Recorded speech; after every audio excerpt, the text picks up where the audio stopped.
Buenas noches, doctores. Vamos a esperar a que sus demás compañeros se conecten para poder empezar.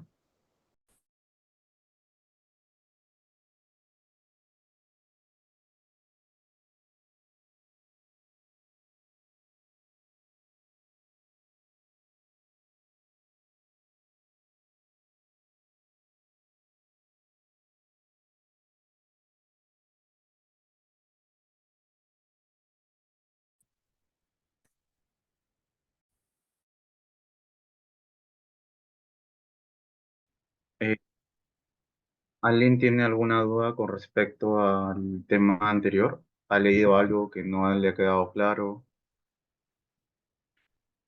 Si es que tienen alguna duda, este es el momento para hacerlo. Y para los que me comentan dos cosas así rapiditas, eh, por ahora, mejor que el link de la de la clase la tengamos solo nosotros. Sí, a sus compañeros, si desean, después les pueden pasar las grabaciones. Segundo, por ahora creo que nos quedamos con los que tenemos. Tercero, con los que ya habíamos conversado. Gracias por escribir el interno a los que no podían hablar o participar en las clases. Me escribieron porque estaban llevando cursos en verano y se entiende. Sí. Y esa es la idea, básicamente, comunicarnos y estar siempre en contacto, ¿no? Para hacer esto un poco más dinámico. Con respecto a la clase anterior, cuéntenme, por favor, escriban en la parte, manden un emoji o algo si es que estaban de acuerdo con que las diapositivas sean así como para rellenar mientras conversamos, o si desean que las diapositivas se las mande ya escritas todas para que a mí me parece un poco más dinámico darles de diapositivas en blanco y poco a poco ir rellenándolas. Escriban en el chat, por favor, un emoji o lo que sea, si es que les parece bien que continuemos con esa dinámica. Y si no, luego discutimos en el interno si es que les mando las diapositivas totalmente rellenadas. Ok, gracias por responder, Fabricio, Caroline, Sarnaque también gracias, Inga. Ok, gracias Del Carpio por confirmar que están ahí. Gracias, Chakasaka. Ok, Leonela, parece que les ha gustado bastante la dinámica de que les mande unas diapositivas en blanco y podamos rellenarlo, ¿no? A mí también me pareció interesante. Ok, por ahí he visto que Adriana García también levantó la mano. Ok, gracias Lucía por responder. Entonces vamos a continuar con esa dinámica. Aprovechando eso, he agregado algunas diapositivas para poder conversar. Gracias por confirmar, Angie. ¿No tienen dudas sobre la clase anterior? ¿Algo que quieran conversar? ¿Algo que no les haya quedado claro? O de repente más adelante, después de hablar de shock, podemos hacer un repaso con las diapositivas anteriores.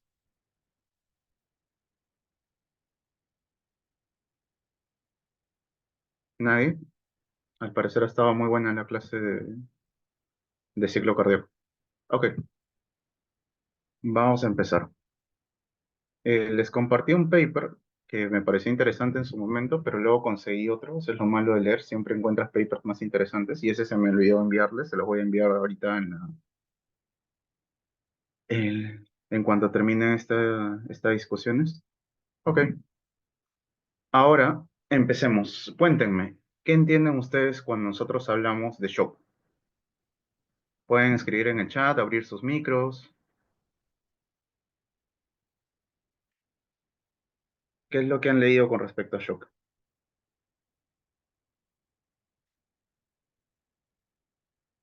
¿Alguien por ahí?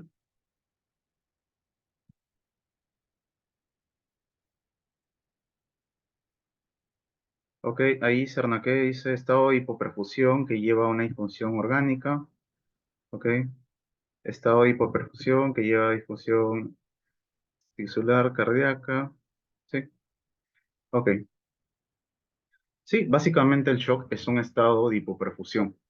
Ok, puede haber miles de causas, como vamos a ver ahorita que hay hasta 5 tipos de shock.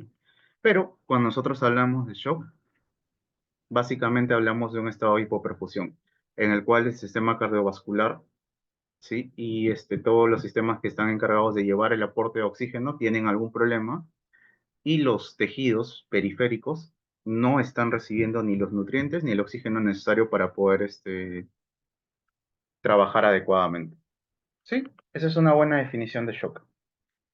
Ok. Kevin Chekasaka dice hipoperfusión que puede llevar a falla orgánica. Ujú.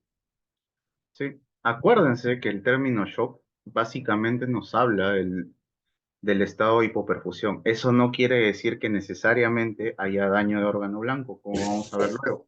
Eh, Muy Al similar menos. a mí también, la verdad. Sí, sí, sí. Perdón, Sebastián. Activa tu micro. O no sé quién está hablando, perdón.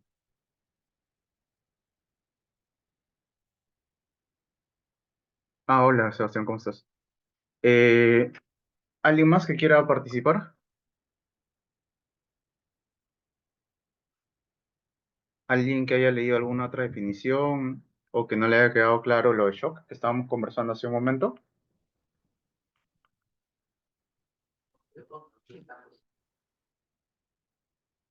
Ok, empecemos entonces.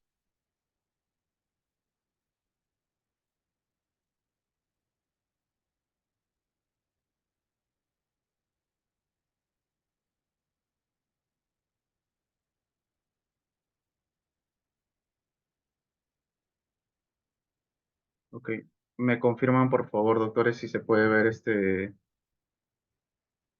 las diapositivas. Sí se ve, doctor. Sí se Ok, observa, doctor. listo. Cuando nosotros hablemos de un tema, siempre tenemos que definir cómo estábamos conversando hace un momento. El shock se define como el fallo de la circulación que puede amenazar la vida del paciente. Eso se llama también, eso también se puede interpretar como un estado de hipoperfusión que puede llevar a la falla multiorgánica. ¿Sí? Si es que nosotros lo detectamos a tiempo, los efectos que tiene esta pueden ser reversibles. ¿Sí? Sin embargo, al no tener nosotros una noción de qué es lo que está pasando con el paciente y no diagnosticarlo a tiempo, esto se puede convertir en un estado de secuela, es decir, un daño ya permanente en el paciente. Pero lo más importante y el motivo por el cual nosotros estudiamos shock es justamente la posibilidad de que el paciente pueda morir si es que nosotros no sabemos actuar. ¿Ok? Cuando nosotros hablemos de shock, vamos a hablar de, un momento por favor, ¿sí?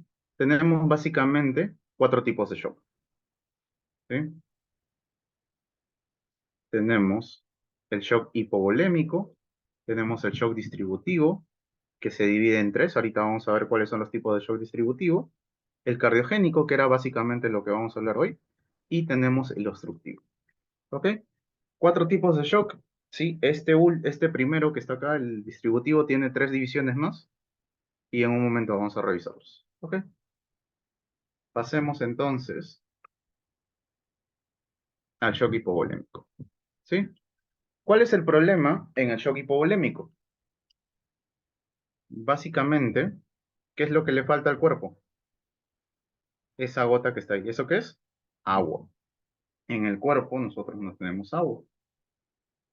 ¿Ok? ¿Y por qué no tenemos agua? Por diferentes motivos. Por ejemplo, a nivel gastrointestinal. ¿Cuál sería el problema a nivel de gastrointestinal? O no ingresa el agua, ¿sí?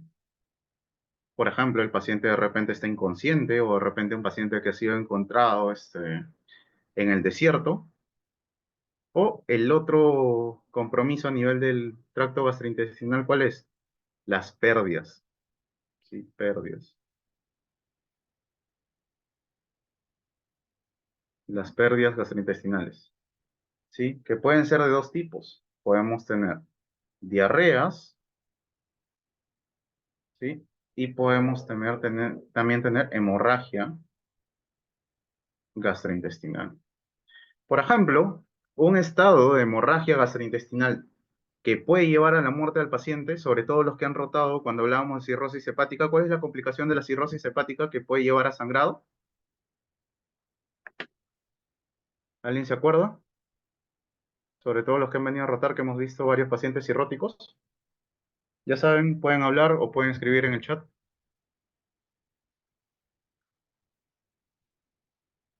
¿Cuál es una complicación característica de los cirróticos? Y es una emergencia dentro de la cirrosis. ¿Ok? Tenemos aquí a las varices esofágicas.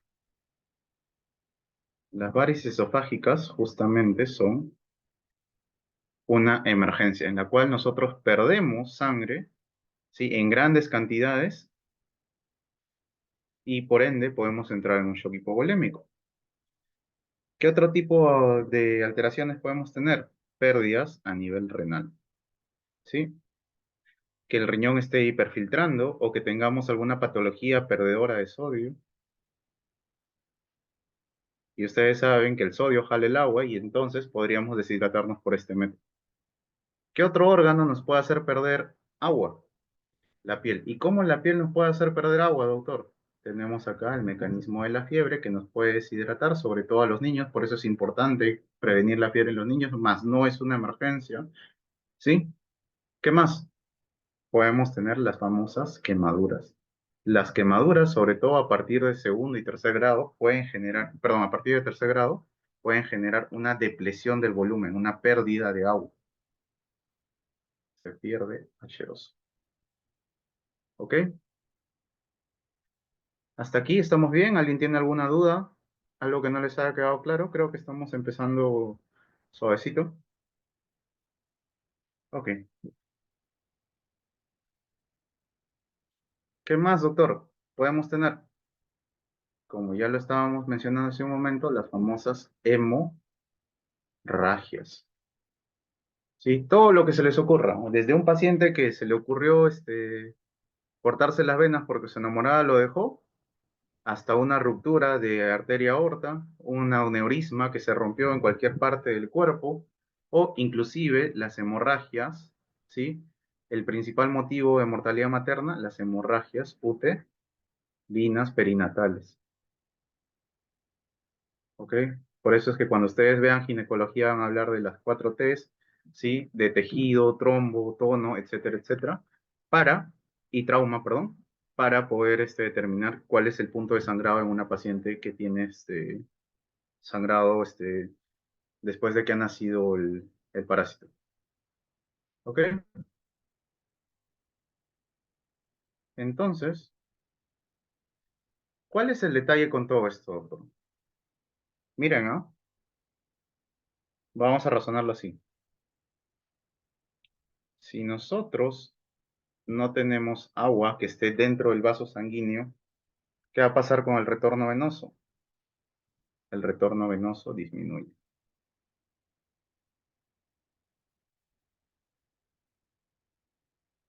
Y si disminuye el retorno venoso, quiere decir que está entrando menos sangre a la aurícula. Y si entra menos sangre a la aurícula, va a llegar menos sangre al ventrículo. Y si es que llega menos sangre al ventrículo, ¿qué va a pasar? Va a salir menos sangre expulsada a través del corazón. Entonces, el cardiac output o la salida de sangre del corazón, salida si quieren llamarlo así, salida de sangre, también van a estar disminuidos. ¿Ok? ¿Y en qué nos afecta eso, doctor? ¿Por qué la salida de sangre nos podría afectar? Porque tenemos que recordar, ¿cuál era la fórmula de la presión arterial? ¿Alguien se acuerda? Ustedes que han llevado Morfo 3 muy bien, según lo que me han comentado. Ok, gracias, Ernaque. Tenemos, esto es igual a qué, doctor, al gasto cardíaco por la resistencia vascular periférica. ¿Ok? Si es que no está saliendo sangre porque no está llegando adecuadamente, valga la redundancia, sangre al corazón porque no hay sangre porque la estás perdiendo por algún motivo, ¿quién va a estar alterado acá? ¿El gasto cardíaco o la resistencia vascular periférica? Gasto cardíaco. Exacto. El gasto cardíaco, perdón un momento, tengo que admitir ya. Ok. El gasto cardíaco va a estar disminuido. Si el gasto cardíaco está disminuido, para compensar y para evitar que te mueras, ¿qué va a pasar con la resistencia vascular periférica? Va a tener que aumentar. Aumenta la resistencia vascular periférica. Porque dentro de todo tiene algo de presión el paciente, ¿cierto? Cuando este mecanismo deje de compensar esta pérdida del gasto cardíaco, ¿qué vamos a tener? La muerte, pues. Por eso es importante. ¿Ok? Y doctor, si no tenemos presión arterial o está disminuida la presión arterial, ¿qué va a pasar? Va a haber poco aporte de oxígeno y nutrientes a los tejidos. ¿Sí? Y si hay poco aporte de nutrientes y oxígeno a los tejidos, ¿eso cómo se llama, doctor? Sobre todo cuando no llega oxígeno, hipoperfusión. Y si esta hipoperfusión sigue siendo prolongada y no la corregimos adecuadamente, ya tenemos la falla de órgano. Y si no la corregimos y no nos damos cuenta, la muerte. ¿Ok? Y ojo, esto puede pasar en minutos. Por ejemplo, un paciente politraumatizado, ¿sí? Mientras tú vas pensando y vas viendo si es que el paciente tiene SOAT o no en la clínica, el paciente se te puede morir. ¿Ok? Entonces, el primer concepto que quiero que se lleven de acá es esto que está acá. ¿Cómo está la resistencia vascular periférica en un paciente que tiene un shock hipovolémico?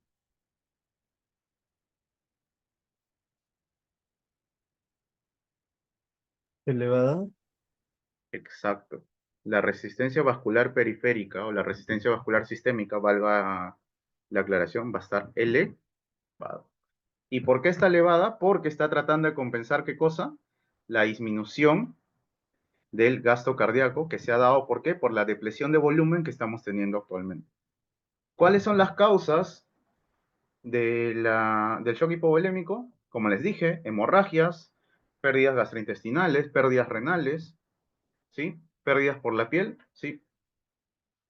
Y eso básicamente.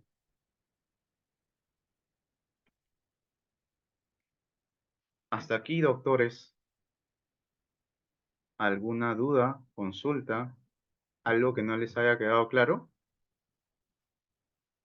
para pasar a obstructivo?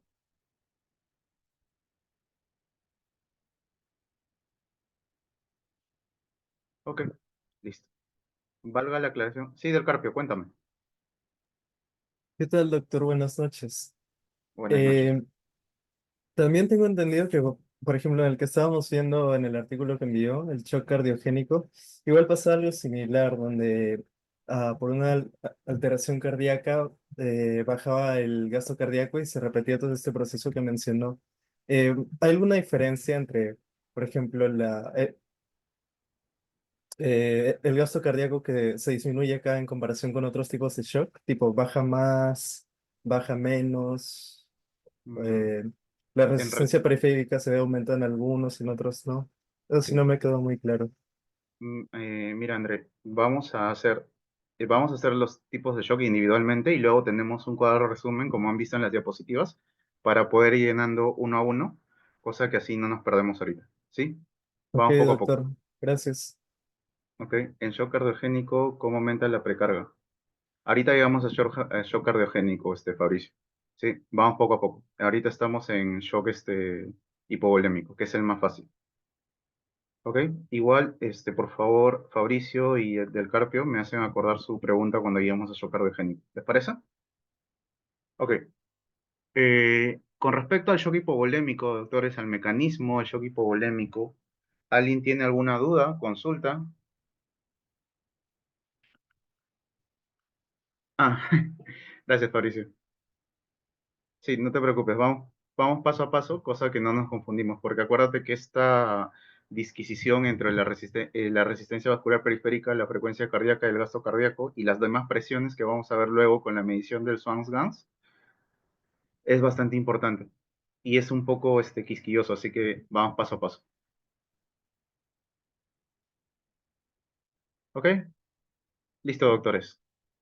Entonces, una vez que ya pasamos del shock hipovolémico, vamos a hablar ahora de otro tipo de shock, del shock obstructivo. ¿Sí? ¿Qué pasa en el shock obstructivo, doctor? Su mismo nombre lo dice. Algo está evitando que la sangre pueda llegar al corazón. Está obstruyendo la llegada al corazón. El corazón no puede llenarse de sangre adecuadamente. Le llega la sangre, pero tiene problemas para poder inyectarlo. Entonces, aquí tenemos 4 patologías importantísimas. Las que están al lado izquierdo tienen que ver con disminución de la precarga, ¿ok? Y la que está a la derecha tiene que ver con aumento abrupto de la postcarga. ¿Ok? Vamos a hablar primero del más fácil de todos, a la derecha. ¿Qué patología sería esta? ¿Alguien tiene alguna idea? Está en las arterias pulmonares. Tromboembolismo pulmonar. Exacto, ¿sí? El famoso tromboembolismo pulmonar. Gracias, García, gracias, Fabricio. ¿Sí? El tromboembolismo pulmonar. ¿Y qué va a pasar en el tromboembolismo pulmonar? El pulmón está taponeado, pues. Su mismo nombre lo dice, ¿sí? No va a haber pase de sangre hacia el pulmón, que por cierto es una emergencia, y se acuerdan que era una de las patologías en la que la ventiloperfusión tendía a dónde? ¿Cómo era la relación ventiloperfusión en el TEP? Ustedes que están más frescos que yo, un morfo. ¿Cómo era la ventiloperfusión en el TEP?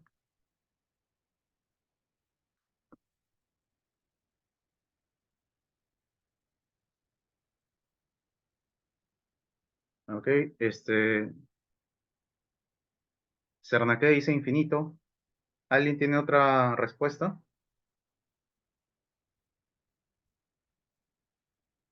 A ver si se acuerdan un poco de sus clases de fisio.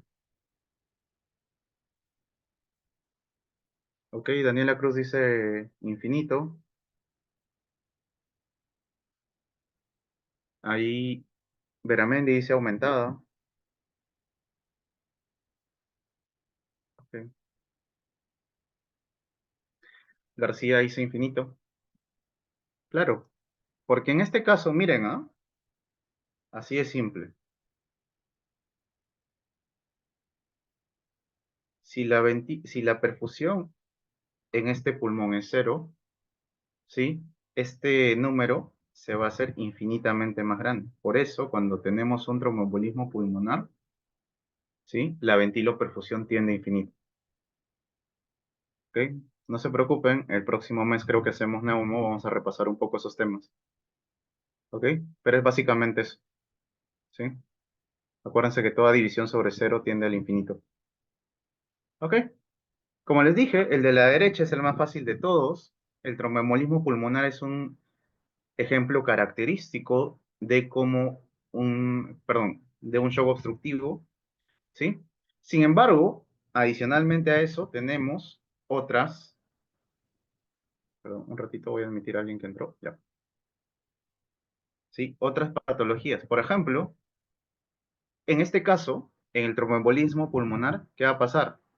El tromboembolismo pulmonar va a evitar que la sangre salga del corazón. Salga. ¿Ok? Sin embargo, va a haber otras patologías en las cuales el corazón va a dificultarse su llenado, es decir, su precarga. ¿Ok? ¿Cuáles son esas, doctores? Tenemos acá al taponamiento cardíaco, ¿sí? Que si es que nos da tiempo en cardio, podemos ver la triada de Beck. Acuérdense de la triada de Beck en taponamiento cardíaco. ¿Ok? ¿Qué más, doctor? La pericarditis, pues. Que el pericardio esté inflamado no va a permitir que el corazón pueda contraerse fácilmente. Y por último, tenemos acá el famoso neumotórax. Atención. ¿Qué va a pasar en el neumotórax? Atención. Como se ha vulnerado la presión negativa que tenemos en el tórax, sí, gracias Fabricio, tamponamiento cardíaco, ¿sí?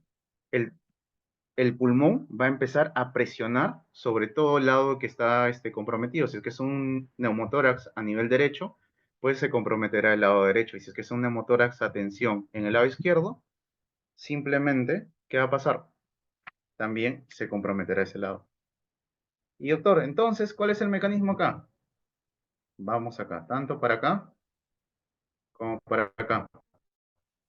De nuevo, si tenemos disminución de la precarga o aumento de la poscarga, ¿qué va a pasar con el volumen sistólico? Va a disminuir. Y si disminuye el volumen sistólico, se disminuye la salida de sangre del corazón, se disminuye el gasto cardíaco y por ende va a aumentar ¿quién?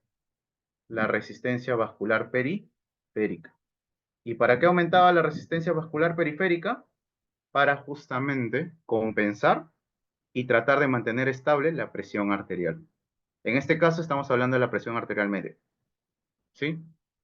Que por cierto, ¿cuál es la fórmula de la presión arterial media?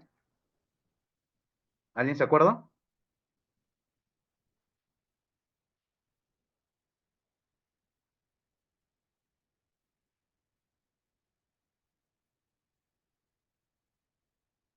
¿Alguien por ahí? La fórmula de la presión arterial media.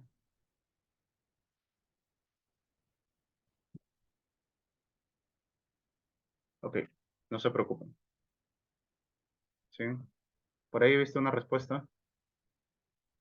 Exacto, muy bien, Adriana, gracias por tu respuesta.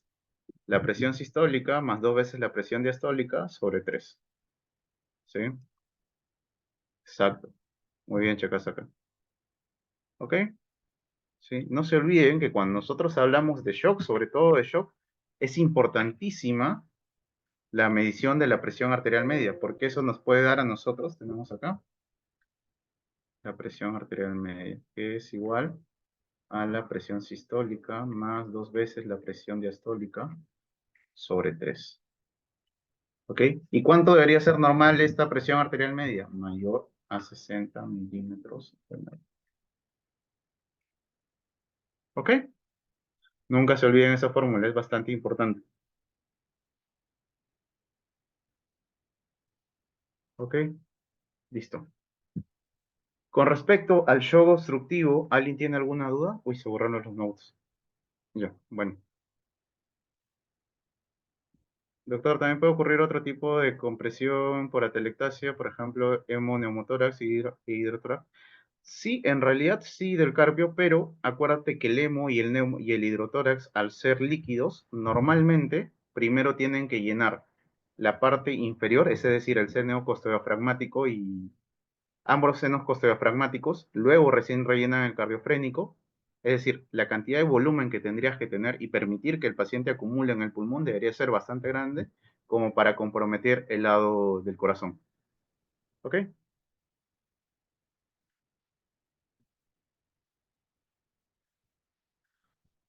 Aquí tenemos como lo mismo que le comenté a Del Carpio Sarnaque. El volumen tendría que ser muy grande, porque miren acá.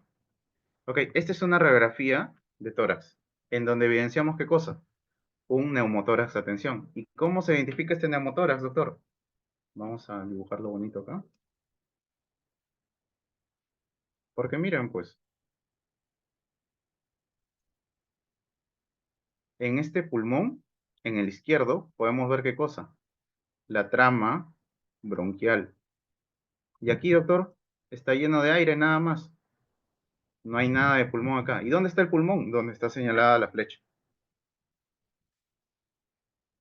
¿Eso qué quiere decir, doctor? Que esta tripa que está acá, vamos a dibujarlo bonito. Esta tripita que está acá presionada contra el corazón, ¿es el pulmón? Exactamente. ¿Sí? Ese es un neumotórax de tensión. Y miren cómo el pulmón, al estar colapsado, justamente va a aplastar y va a evitar que la parte derecha, en este caso el corazón, se pueda contraer adecuadamente. Entonces, este sería un ejemplo de shock obstructivo. ¿Todo bien con el shock obstructivo? Acuérdense que acá es el que menos patologías tiene.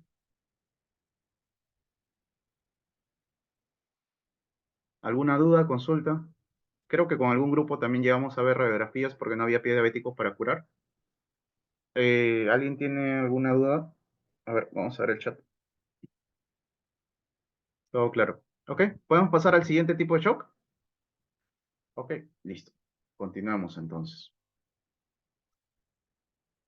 En el siguiente tipo de shock tenemos el shock distributivo, ¿sí? ¿Cuál es el componente importantísimo del shock distributivo? El componente del shock distributivo, vamos a hacerlo con rojo esto, o con negro, creo que sí se ve. Es la vasodilatación. Es importantísimo que recuerden que en el shock distributivo existe vasodilatación. Es el único shock en donde prima la vasodilatación, ¿sí? Y cuando nosotros hablábamos de vasodilatación, ¿qué pasaba con la presión arterial? ¿Aumentaba o disminuía? Disminuye. Disminuye, exactamente. No llegué a ver quién habló, pero gracias. García y Del Carpio escribieron, ¿sí? Disminuye. Y ya pues, ¿y tiene lógica o no tiene lógica que esté dentro de shock? Claro, pues, porque si hay vasodilatación, hay disminución de la presión arterial. Y si hay disminución de la presión arterial, hay disminución de la perfusión de los tejidos. Y si hay disminución de la perfusión de los tejidos, no le llega adecuado oxígeno. Y eso puede condicionar ¿qué cosa? Una falla multiorgánica. ¿Ok? ¿Y cuáles son los tres tipos de shock que tenemos acá? A ver, vamos a ver qué dice en el chat. Anafiláctico, neurogénico y séptico. Muy bien, Fabricio. En este caso, sí, no sé si se logra ver bien, pero tenemos acá vamos a borrar esto para poder ver bien. ¿Sí? Ya saben que la vasodilatación genera disminución de la presión arterial. Sí, no sé si se ve bien, pero este es un mastocito, ¿sí? Con su, perdón, con su IgE ahí. Esto es la anafilaxia. ¿Ok? ¿Sí? ¿Qué pasa en la anafilaxia, doctor? Existe un alérgeno que desencadena. Muchas gracias por tu aporte, Fabricio. Sí, el neurogénico es el único con bradicardia. Ahorita vamos a llegar a eso. Sí, ¿qué pasa en la anafilaxia? Entra un alérgeno hacia nuestro organismo y nuestro organismo responde de manera exagerada, si quieren llamarlo así. ¿Sí? Y nosotros sabemos que uno de los componentes muy importantes de la inflamación, ¿cuál es? Es justamente, ¿qué cosa? El reclutamiento de las células del sistema inmune. ¿Y cómo se hace el reclutamiento de las células del sistema inmune? A través de las selectinas que están ahí y permiten el rodamiento de los neutrófilos, pero básicamente ¿con qué? Vasodilatación. Entonces, en el primer tipo de shock distributivo que tenemos es el shock anafiláctico y tenemos vasodilatación. Luego tenemos acá, sí, el sistema nervioso central, pero acuérdense que para que nosotros tengamos un shock distributivo, la lesión tiene que ser por encima de la médula espinal. ¿Ok? Eso ya les deben haber enseñado en Morfo 4, porque una lesión por encima de la médula espinal genera un shock neurogénico, ¿sí? Así que cuando hablemos de neuro vamos a hablar de eso. ¿Ok? ¿Y qué pasa cuando una lesión está por encima de la médula espinal? Cortas, ¿qué cosa? Inhibes al sistema nervioso simpático. Y si no tiene sistema nervioso simpático, ¿qué es lo que no va a haber? Va a disminuir ¿qué cosa? La adrenalina y la noradrenalina. Y esa adrenalina y noradrenalina, ¿para qué eran importantísimas? Para estimular los receptores alfa 1 es más le ponemos.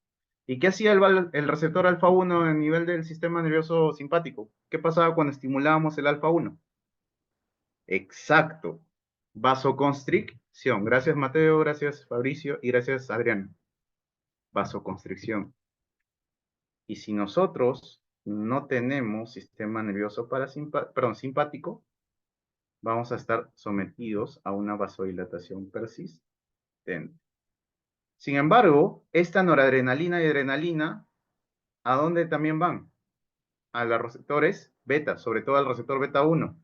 ¿Y dónde está el receptor beta 1? En el corazón. ¿Y este qué produce? Taquicardia. Y si estamos bloqueando el sistema nervioso simpático, ¿cómo va a estar este paciente? Bradicárdico. ¿sí? Entonces, en un shock neurogénico, ¿sí? ¿Qué vamos a tener? Disminución de la frecuencia cardíaca y vasodilatación persistente. ¿Ok? Y el último tipo de shock distributivo.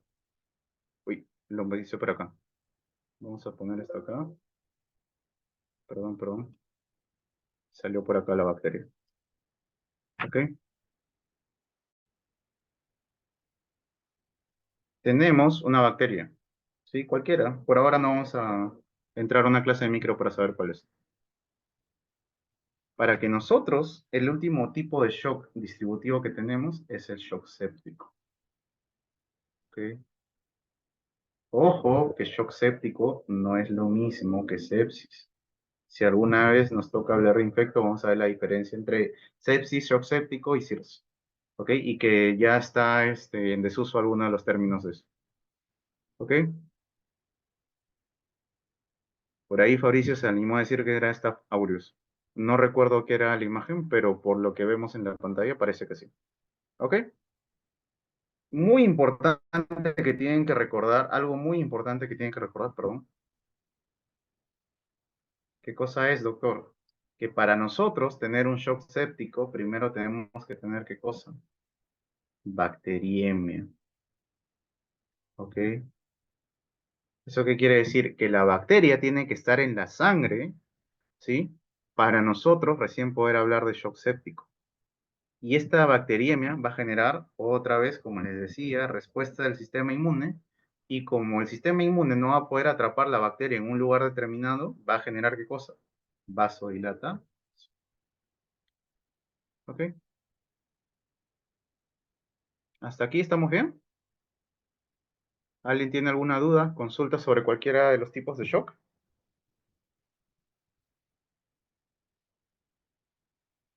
¿Por qué el shock tóxico es un tipo de shock séptico? Porque acuérdate que shock tóxico se denomina básicamente cuando nosotros tenemos algún tipo de bacteria que libere toxinas. ¿Sí? Por ejemplo, tenemos el caso del Shu, ¿sí? Las pseudomonas y algunas otras bacterias que tienen toxinas. ¿Sí? Cuando nosotros tenemos una hiperrespuesta al sistema inmune, se considera un shock distributivo. ¿Por qué? Por la vasodilatación persistente. Ok. Hasta aquí, doctores. ¿Alguna duda? ¿Alguna consulta? ¿Algo que no les haya quedado claro con respecto a los tipos de shock? ¿Todo bien? ¿Algún tipo de shock que quieran que repita? ¿Algo que no se haya quedado claro? En realidad, esto es mucho más complejo porque para hablar de cada tipo de shock tendríamos que dedicar media hora, pero acuérdense que estamos viendo desde el punto de vista fisiológico y vamos a hablar un poco de fármaco después. ¿Sí? ¿Todo bien? Muéstrame que están vivos al menos. Ok. Chekasaka dice, el neurogénico siempre será por una lesión encima de la médula espinal. Sí, normalmente para que se comprometa el sistema nervioso simpático, la lesión tiene que ser por encima de la médula espinal. ¿Sí? Obviamente, si es que hay siendo bastante específicos, a nivel de las vértebras torácicas, si es que hay una mutilación de la médula espinal, obviamente se corta toda la cadena. Pero normalmente, para hablar de shock neurogénico es cuando hablamos de un shock generado por arriba de la médula, cuando es en el sistema nervioso central. ¿Ok? T1-13. Ahí sí me agarraste, en verdad. Hace mucho que no recuerdo eso de anato. No recuerdo a qué nivel se produce la decusación, pero bueno. A ver, García dice, profe, ¿un paciente diabético con afectación del sistema nervioso puede derivar en shock neurogénico? En realidad, no tanto, porque aquí hay que ver que el tema del problema del sistema nervioso central a nivel de un paciente diabético es básicamente la transmisión. Sí, y acuérdate que ahí no entra a tallar mucho el sistema nervioso simpático. El sistema nervioso simpático, como su mismo nombre lo dice, pertenece al sistema nervioso autónomo. Así que independientemente de lo que le pase al cerebro, el sistema nervioso simpático puede trabajar por su lado. Cuando manejo el shock séptico, básicamente, Fabricio, antibióticos, fluidos y lo en general para manejo de shock. Inotrópicos y, de ser necesario, mezclar inotrópicos. Puede ser dobutamina o de repente epinefrina o norepinefrina, de acuerdo a cómo esté comportándose tu paciente. Doc, ¿cómo se puede producir un shock neurogénico en qué casos? ¿En traumatismos? Sí, en traumatismos, por ejemplo, en un ACV, en un accidente cerebrovascular, ya sea isquémico o hemorrágico, a nivel de que seas tan salado que justo toque desde bulbo raquídeo, desde el tronco cerebral hacia arriba, se puede generar. Pero normalmente es en traumatismos. ¿Ok? ¿Dudas con respecto a esto? Bueno, que valga la aclaración, en un paciente traumatizado puedes tener shock hipovolémico por un lado y encima la refractariedad al tratamiento por un shock neurogénico. Normalmente cuando un shock hipovolémico no responde adecuadamente a fluidos, porque básicamente ese es el tratamiento, nosotros tenemos que pensar en un shock neurogénico, sobre todo en pacientes politraumatizados. ¿Ok? Listo. Continuamos. Ya hablamos de shock distributivo, de shock hipovolémico y de shock obstructivo. Y ahora vamos a hablar del shock cardiogénico. En el caso del shock cardiogénico, nosotros vamos a tener dos causas principales. Las que están a la izquierda, que son las causas conocidas como las mecánicas, y las que están a la derecha, que son las arritmias. ¿Ok? En este caso, este paciente que se está agarrando el lado izquierdo del corazón, perdón, el lado izquierdo del pecho, con un dolor opresivo bastante intenso, ¿en qué estarían pensando? Exacto. ¿Sí? Una de las causas principales, como habrán leído en el paper, ¿sí? Perdón un ratito. Una de las causas principales de shock cardiogénico es el IMA, ¿sí? Sobre todo a nivel mecánico. Y doctor, y eso que está acá abajo, cuando nosotros veamos cardio, vamos a ver que hay alteraciones estructurales del ventrículo, como las cardiomiopatías, ¿sí? Tenemos la cardiomiopatía dilatada, la cardiomiopatía hipertrófica, ¿sí? Que la cardiomiopatía dilatada y la hipertrófica se divide en dos, que pueden ser concéntricas, excéntricas, etcétera, etcétera. Básicamente, en resumen, para lo que estamos viendo hoy día, hay una alteración estructural que no permite que el corazón se pueda contraer adecuadamente. Y eso va a condicionar, ¿qué cosa? Una disminución de la frecuencia cardíaca y por ende una disminución de la presión arterial. ¿Ok? Y al lado derecho tenemos a las arritmias, que las arritmias se pueden dividir en dos. ¿Cuáles son las dos divisiones de las arritmias? Tenemos a las taquiarritmias y tenemos a las bradiarritmias. ¿Sí? Las taquiarritmias son todos los que conocen. ¿Alguien puede diagnosticar qué es lo que está viendo acá? ¿Se ha leído un poquito? ¿Qué patología podemos ver ahí? Ok, no se preocupen, todavía no hemos llevado el café. Lo que está ahí es una taquicardia paroxística supraventricular, que es un ejemplo de las taquiarritmias. Ok, ¿qué más tenemos en las taquiarritmias? La taquicardia ventricular. ¿Qué más tenemos? Esto que está acá abajo, que es la fibrilación ventricular.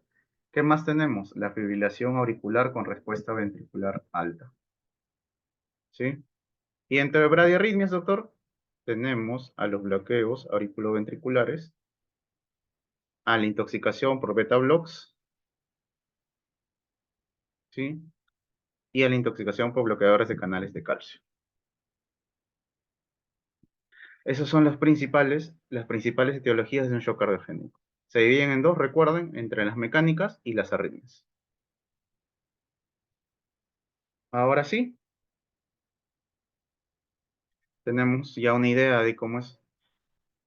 Y doctor, una vez que ya tengo mi sospecha de shock, ¿qué hago? Si el paciente no responde al tratamiento de primera línea del shock, que por ejemplo puede ser en el caso del shock hipovolémico, el manejo de fluidos, en el caso del shock séptico, que es la administración de antibióticos más fluidos, ¿ok? ¿Qué hacemos? Metemos un catéter Swan-Ganz. ¿Y qué es un catéter Swan-Ganz, doctor? Su mismo nombre lo dice, es un catéter que miren, ¿ah? Lo podemos meter por la aurícula derecha, lo paseamos por el ventrículo derecho, va hacia la arteria pulmonar, luego regresa, como pueden ver ustedes, ¿sí? Hacia la aurícula, puede medir indirectamente la presión de la aurícula izquierda, ¿sí? Entramos por el lado derecho y podemos medir indirectamente cómo está todo en el lado izquierdo, ¿ok? ¿Y para qué nos sirve esto? Como ustedes pueden ver acá abajo, el catéter Swan-Ganz nos permite medir las presiones tanto en la aurícula derecha como el ventrículo derecho como en la arteria pulmonar, ¿sí? Y nos da una idea de cómo está la salida del ventrículo izquierdo, ¿ok?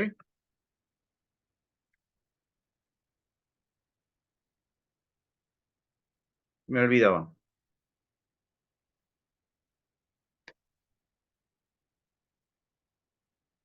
¿Y qué complicaciones podemos tener nosotros a nivel de la repercusión? O sea, ¿qué repercusiones puede tener a nivel de todo el cuerpo un shock? Vamos a hablar órganos por órgano, ¿ya? Aparecerán estas diapositivas que están en blanco. Perdón. Vamos a generar un poquito más. Ahí está.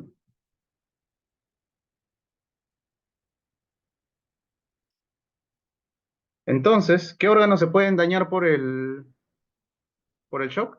Tenemos primero el corazoncito. ¿Qué va a pasar con el corazoncito? Independientemente si el shock es cardiogénico, ¿eh? Vamos a tener disminución de ¿qué? Del flujo en las coronarias.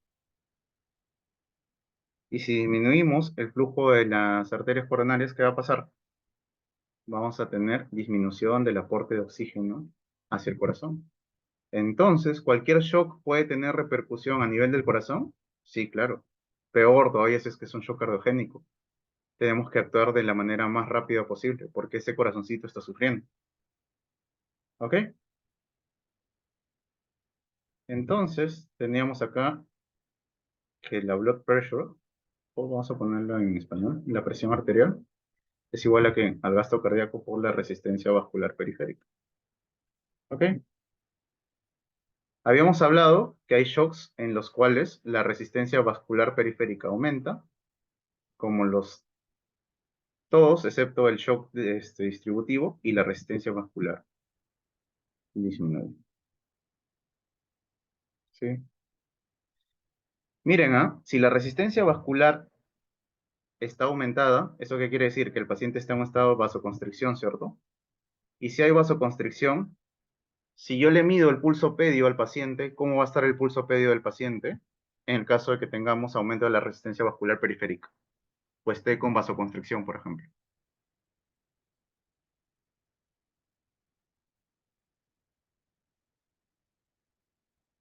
¿Alguien por ahí? ¿Se podría encontrar elevado, doctor? Mm, ok, vamos a ver acá, Palacios. Imagínate que esta es tu arteria aorta, que está que está bajando. Y aquí hacemos una pequeña vasoconstricción. ¿Ok? ¿Qué va a pasar con el flujo sanguíneo? Va a disminuir el flujo sanguíneo. ¿Ok? Y si disminuye el flujo sanguíneo, justamente en el paper que compartió lo clasifica fenotípicamente no funcionado, solo afecta corazón, cardiorrenal y cardiometabólico, que involucra la mayoría de órganos y hace énfasis en el hígado. Sí, justamente eso es bastante interesante mencionarlo, ahora que estamos hablando de cardiogénico, de shock cardiogénico. Ok, gracias, García. Bueno, les decía, si es que tenemos una vasoconstricción a este nivel, el flujo está disminuido, ¿cierto? Y si el flujo está disminuido, ¿cómo van a estar los pulsos periféricos? ¿Aumentados o disminuidos? Si no hay flujo, si se está tapando el flujo.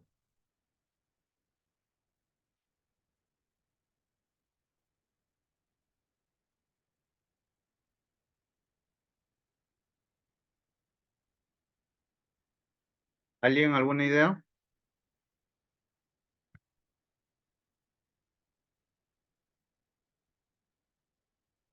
el flujo va a estar disminuido. Entonces los pulsos van a estar disminuidos. ¿Qué más, doctor? ¿Cómo va a estar la piel? Fría, pues. ¿Qué más? La piel va a estar pálida. ¿Ok? Y vamos a tener algo que se denomina el moteado. ¿Ok? Y justamente esta imagen que está acá es un moteado. ¿Y por qué se da el moteado de la piel, doctor? Por la vasoconstricción. Exacto, Fabricio. El pulso está disminuido. Miren, sí, no sé con quién me tocó ver el tema de la insuficiencia vascular periférica, insuficiencia arterial, creo que lo vimos en la rotación. No sé si se acuerdan que el pie estaba así y tenía zonas que estaban hipopigmentadas, ¿sí? Y otras que estaban normales. Este moteado de la piel es característico de un aumento de la resistencia vascular periférica por vasoconstricción. ¿Ok? Mientras que en el otro lado, doctores, si la resistencia vascular periférica está disminuida, ¿cómo va a estar el flujo?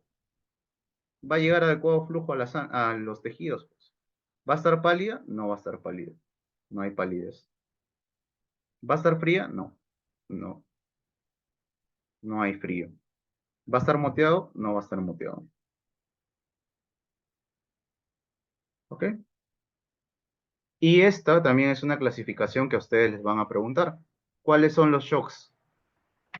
Que sean calientes, que están para acá, y cuáles son los shocks fríos. Perdón, al revés, al revés. Estos son los fríos y estos son los shocks calientes. Entonces, bajo esa lógica, ¿quiénes serían los shocks calientes? El séptico, ¿cuál más? El neurogénico, y por último, ¿cuál? El anafiláctico. En general, los shocks distributivos. Puede verse edemas en caso de que la resistencia vascular esté disminuida. Un poco sí, pero no tan notorio como cuando se pierde la presión oncótica. ¿Ok? Esa es otra división de los shocks. Los shocks fríos y los shocks calientes. ¿Ok? Vamos por acá de nuevo. Nos quedamos con eso. Tenemos que aquí en los shocks en los que baja la resistencia vascular periférica, ¿qué va a pasar para compensar, para tener una presión arterial dentro del todo normal? Aumenta el gasto cardíaco, ¿cierto? Y para aumentar el gasto cardíaco, ¿qué opciones tienes? O aumentas la frecuencia cardíaca o aumentas el volumen sistólico. No sé por qué me estoy yendo así. Perdón. ¿Ok? Vamos a terminar esto y luego acomodo mi tablet. Entonces, ¿qué vamos a hacer para compensar esa presión, esa disminución de la resistencia vascular periférica? Vamos a generar aumento de la frecuencia cardíaca. En todos los shocks distributivos tenemos aumento de la frecuencia cardíaca, excepto en uno. Ya lo habíamos mencionado. ¿En cuál? En el neurogénico. ¿Eso qué quiere decir, doctor? En el shock séptico, ¿cómo va a estar mi frecuencia cardíaca? Por los cielos. En el shock anafiláctico, ¿cómo va a estar mi frecuencia cardíaca? Por los cielos. ¿Ok? Creo que alguien escribió por ahí. Exacto. Bueno, mientras Veramendi va escribiendo. ¿Y cómo se llama este evento en el cual nosotros tenemos aumento de la frecuencia cardíaca? Eso se llama taquicardia refleja. Entonces, en el examen te pueden preguntar, ¿cuál de las, no, Veramendi. Lo de frío y caliente tiene que ver con la resistencia vascular periférica, más no con la frecuencia cardíaca.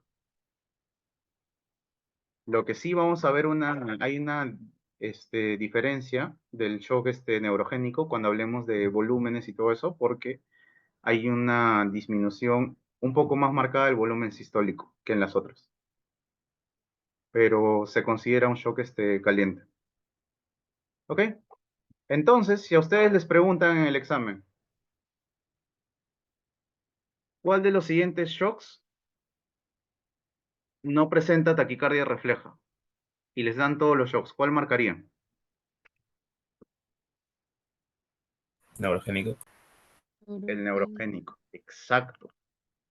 Miren, cómo nosotros estamos llegando a la conclusión de que en el neurogénico no tenemos este aumento de la frecuencia cardíaca o denominada también taquicardia refleja. Eso es importantísimo. Esto siempre les preguntan en el examen. Y aunque no lo crean, como les he mandado varias veces, hay médicos, residentes hasta de tercer año que no tienen bien claro el diagnóstico de shock y qué es lo que pasa con los pulsos, con la resistencia vascular periférica y con las presiones en estos tipos de patologías. ¿Ok? ¿Hasta aquí estamos bien? ¿Dudas, consultas? ¿Algo que no les haya quedado claro? Existe una pregunta con un poquito de trampa, ¿sí? Y les preguntan, ¿en qué otro tipo de shock? Perdón. ¿En qué otro tipo de shock nosotros no tenemos taquicardia refleja? ¿Sí? Y la respuesta es el cardiogénico, pero antes de que me apedreen y me digan, doctor, usted me se está confundiendo, hay un tipo de shock cardiogénico que hace bradicardias independientemente de qué es lo que pasa. Es un shock cardiogénico por arritmias, pero las que son por bradiarritmias. ¿Sí? En este caso, los de bloqueo AB, los de intoxicación por beta blocks y los de intoxicación por bloqueadores de canales de calcio. ¿Sí? Esa es una pregunta con trampita que alguna vez lo vi creo que me vino en infecto o en cardio, no me acuerdo. ¿Ok? ¿Se entendió esto, doctores? ¿Alguien tiene alguna duda con respecto a estas dos aclaraciones que he hecho con respecto a los shocks? Dime, André. Doctor, así un poco para complementar, y no sé si me estaré confundiendo, pero el tipo de shock cardiogénico que presentan las arritmias es más que todo debido a una alteración en el sistema de conducción, algo así en el nódulo sinusal, o Mm, creo que ya me estoy confundiendo. el 90% es por el nodo AB más que el nódulo sinusal. Sí, hay ligeras alteraciones, por ejemplo, no me acuerdo cómo se llama esta enfermedad. Hay una enfermedad en la cual el nódulo sinusal no puede despolarizarse adecuadamente y necesita un marcapaso. O sea, creo que literalmente se llama enfermedad del nodo, pero no me acuerdo si tiene algún nombre característico. Pero el 90% es en el bloqueo AB. Sí, rara vez se afecta el nódulo sinusal así por así. Ok, doctor. Ok. ¿Dudas, consultas, doctores? ¿Continuamos con shock cardiogénico? Ok, listo, continuamos. Ya habíamos hablado hace un momento de las consecuencias que tiene shock. Perdón, perdón, se abrió esto. Sí, a nivel del corazón. Y si tenemos alteración a nivel del corazón, ya dijimos que aumenta el trabajo del corazón en algunos casos porque hacemos taquicardia refleja y disminuimos el aporte de oxígeno. ¿Qué podríamos encontrar nosotros en los exámenes que podamos pedir al paciente? Fácil, pues, doctor. Si el corazón está sufriendo, ¿qué libera? Troponinas. Entonces, ¿le puedo pedir unas troponinas de patas, doctor, para ver qué tal está el corazoncito? Sí, claro. ¿Qué más? Le pides un EKG a un paciente que está con shock, ¿ah? ¿Y por qué EKG, doctor? Primero, para determinar la etiología en caso que estés pensando cardiogénico. Y dos, tienes que ver signos de sufrimiento del corazón en el EKG. Esos son los famosos no STEMI o infartos sin elevación del ST. ¿Qué más puedes ver? Las ondas T invertidas. ¿Ok? No soy un perfecto dibujante, pero vamos a tratar de dibujar un riñón. Vamos a dibujar un frajolito, ¿ya? Imagínense que es el riñón. ¿Y en el riñón qué va a pasar, doctores? disminuye el flujo urinario, porque obviamente tu riñoncito va a decir, si estoy teniendo problemas con el agua, con el líquido, no lo voy a botar. ¿Y qué va a aumentar? La creatinina. Porque acuérdense que la creatinina es un marcador indirecto de sufrimiento del riñón. Exacto, Fabricio. Doctor, ¿y cómo mido el daño en los demás tejidos? Fácil, pues. Si no llega oxígeno, ¿qué van a tener que hacer tus tejidos? Respiración anaeróbica. ¿Y qué vas a liberar por respiración anaeróbica? Lactato. Y el lactato se puede dosar. Exacto. Sí, vale también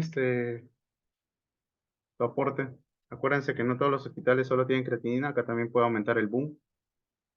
¿Ok? Sí, sí, Mateo. Eso es lo que tienes que buscar en cualquier tipo de shock. Este es el abordaje de cómo se evalúa un paciente que tiene cualquier tipo de shock.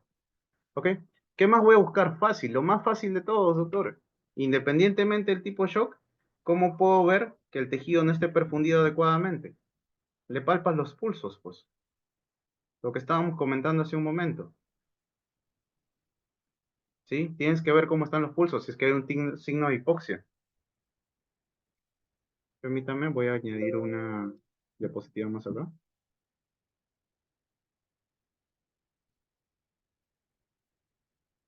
¿Ok? ¿Qué más? Tenemos el tracto gastrointestinal. En el tracto gastrointestinal, si es que nosotros tenemos hipoxia, ¿cómo se va a llamar eso? Una isquemia mesentérica. ¿Y cómo nos damos cuenta que el paciente tiene una isquemia mesentérica? Esto produce un gran dolor, porque todos los vasos sanguíneos que están irrigando y drenando el tracto gastrointestinal van a generar isquemia. ¿Eso qué quiere decir? Que porciones del intestino se van a empezar a morir. Acuérdense que el intestino es bastante, bastante sensible, así como a los estímulos táctiles, también a la hipoxia. Porque acuérdense que es uno de los lugares que tiene más flujo, sobre todo si el paciente recién ha comido. ¿Ok? Tenemos tracto intestinal. Ah, verdad, me olvidaba. Y este lactato que está acá, doctores, ¿qué va a generar? Acidosis láctica. Porque al fin y al cabo, ¿qué es? Es un ácido, pues. Es un ácido láctico. Entonces, ¿qué vas a pasar con el pH? Va a disminuir. ¿Qué más? ¿Qué más podemos tener? ¿Qué otro órgano tiene gran cantidad de aporte sanguíneo? El hígado. Entonces, ¿qué vas a medir? Transaminasas. Puede haber elevación de transaminasas. Y doctor, ¿y mi cerebrito? ¿Cómo lo evalúo? Glasgow, pues. O trastornos del sensorio, o tu paciente te va a decir que acaba de ver a Diosito porque está encefalopático. Encefalopatía.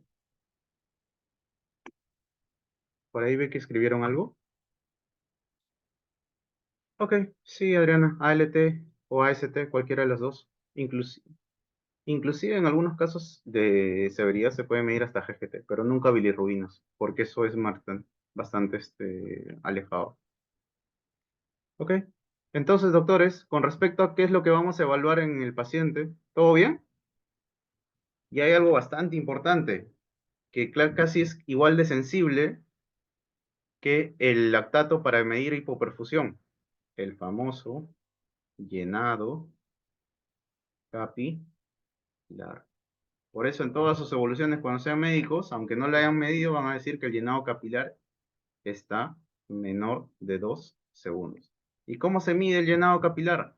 Coges el dedito, ¿sí? Acá está la uña, le presionas acá, ¿sí? Y cuentas cuánto tiempo se demora en ponerse rosada de nuevo la uña. ¿Ok? Doctor, ¿y esto aplica para todo tipo de shock? Efectivamente, porque en cualquiera sea el tipo de shock que tú estás viendo, vas a generar, como estábamos, como la misma definición lo dice, hipoperfusión. Y todos los exámenes que hemos mencionado hace un momento son diagnósticos, son elementos que nos pueden decir a nosotros signos de hipoperfusión en los diversos órganos. ¿Hasta aquí estamos bien? Miren, aquí yo no he tenido que explicarles nada de medicina interna. El 90% de medicina interna es simplemente fisiología.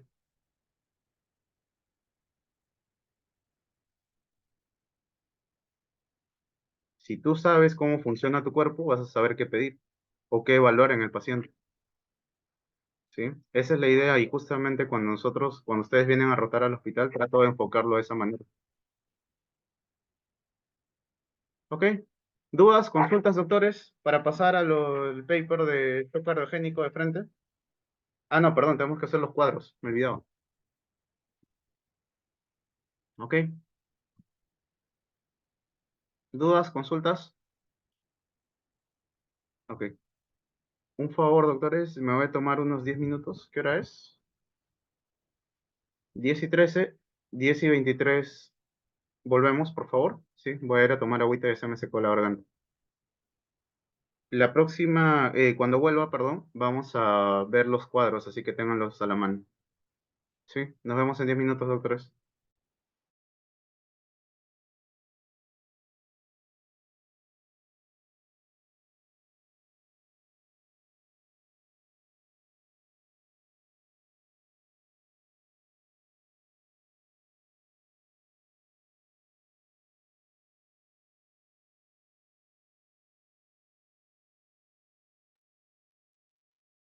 Ok, doctores, luego este pequeño break, vamos a continuar.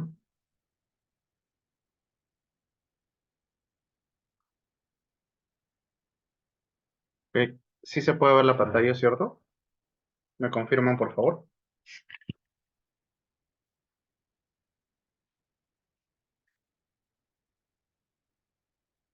Sí se ve, doctor. Ok, gracias, Chocasaco. Ok,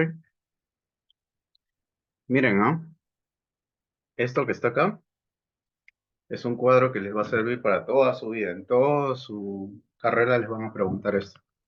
Así que, si lo aprenden ahorita, cañón.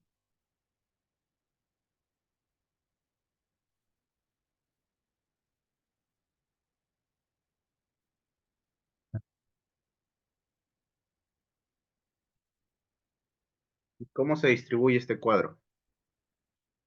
Tenemos acá a la aurícula derecha, a la aurícula izquierda. Creo que salida de sangre es obvio a lo que se refiere. La poscarga es lo mismo que la resistencia vascular periférica y saturación de oxígeno, su mismo nombre lo dice. ¿Ok? Miren, así es simple. Una consulta, doctores. ¿Cómo va a estar la llegada de sangre a la aurícula derecha y a la aurícula izquierda en el shock hipovolémico? Fácil, pues, doctor. Si no hay, vamos a dibujar una gotita de agua acá. Si no hay agua, no va a llegar sangre a la aurícula derecha porque no hay agua.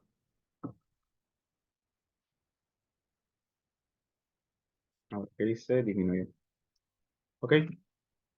Y si no hay agua, ¿qué va a pasar con la aurícula izquierda? Uy, perdón. Tampoco llega agua, pues, doctor. Está disminuido el flujo o la presión, que valga la redundancia, perdón, que valga la aclaración cuando ustedes recuerdan que aumento de volumen es igual a aumento de presión en una cavidad. ¿Ok? Doctores, si no hay agua, ¿va a salir sangre? No, pues ni se llenan los ventrículos, doctora, las cosas estamos sobreviviendo. ¿Y quién es el único que mantiene la presión arterial estable? La resistencia vascular periférica. ¿Y va a llegar adecuado oxígeno a los tejidos? No, pues. Si no tenemos ni sangre, ¿cómo va a llegar adecuadamente el oxígeno a los tejidos? ¿Hasta aquí estamos bien con shock hipovolémico? ¿Alguien tiene alguna duda? Lo que está acá a la izquierda todavía no lo toquemos, ahorita vamos a hablar de eso. ¿Sí? ¿Todo bien con shock hipovolémico? ¿Alguien tiene alguna duda con respecto a las presiones? Doctor, la resistencia vascular periférica aumentada por compensación, ¿verdad? Exactamente. Ok, doctor, gracias. ¿Estamos bien? Ok, pasamos al obstructivo entonces. ¿Sí? ¿Qué pasa en el obstructivo? Había algo que evitaba que salga la sangre, ¿cierto? Pero a la aurícula derecha, ¿llega o no llega sangre? En este caso, en este tipo de shock.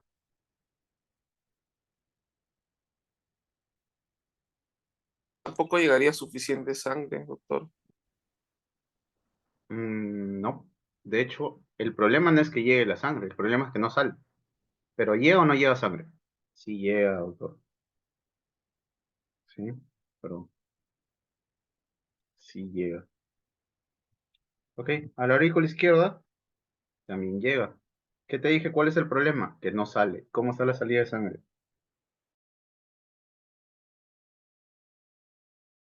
Acá falta lapsus brutus mío. Ok, a la aurícula derecha sí llega, pero a la aurícula izquierda, como está obstruido, ¿sí? Acuérdense del tromboembolismo pulmonar, ¿sí? Ya no llega. ¿Ok? ¿Cómo está la resistencia vascular periférica? Aumentada, pues, doctor. ¿Y cómo está la saturación de oxígeno? Disminuida.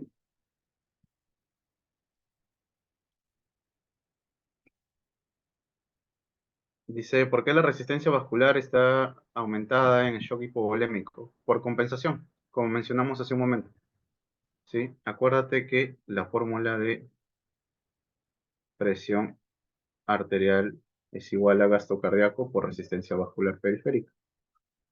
Si la resistencia vascular periférica está elevada, perdón, si el gasto cardíaco en este caso está disminuido, la única forma de mantener viva la presión arterial es el aumento de la resistencia vascular periférica. Ok.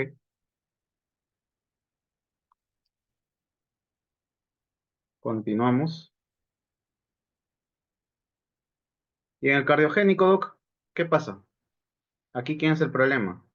El problema es tu compadre. ¿Sí? ¿Llega sangre al corazón? Sí, claro, sí llega.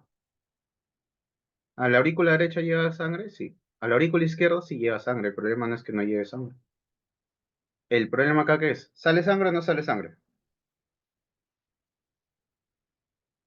En el shock No sale, cardiogénico, ¿sale sangre o no sale sangre? No. no sale. No sale, exacto. Entonces, no sale sangre.